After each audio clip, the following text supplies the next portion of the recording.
পশ্চিমবাংলায় ডিলটা যেদিকে চিকিৎসার জন্য টাকা তাকাবে, আমি ট্রিটমেন্ট ছাড়া কিছু বুঝি না, কিন্তু I don't know the network till নাও।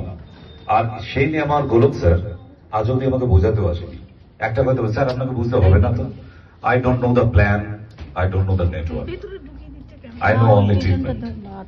এবং এই ট্রিটমেন্ট নিয়ে আমার যে বন্ধুরা, আমার যে কলিগসরা, সেটাই আমরা একদিন বসে টেবিলে আলোচনা হয়েছিল, আজকে তার রেজাল্ট।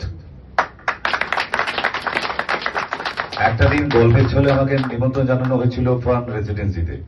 সেদিন ফার্স্ট ডে ছিল, গিয়ে ভয় পালিয়ে এসেছিলাম। সেদিন আমাদের সুরেশের মারাত্মক বকাবকি করছিল আমাদের, মানে কাকে বলে বকাবকি। সেদিন ওই দূর থেকে তাও দেখেছিলাম, আমাকে হাফিজুল ডেকেছিল, দাদা স্যার আসুন। আরে বুঝতে কি হয়েছে, পাগল হয়েছো, তোমাদের মাথা চাচ্ছে, তারপরে আমাকেও ছেড়ে দিয়ে গিয়ে ট্রিটমেন্ট করবো কি? মানে চেম্বার ছেড়ে গিয়েছিলাম আমি।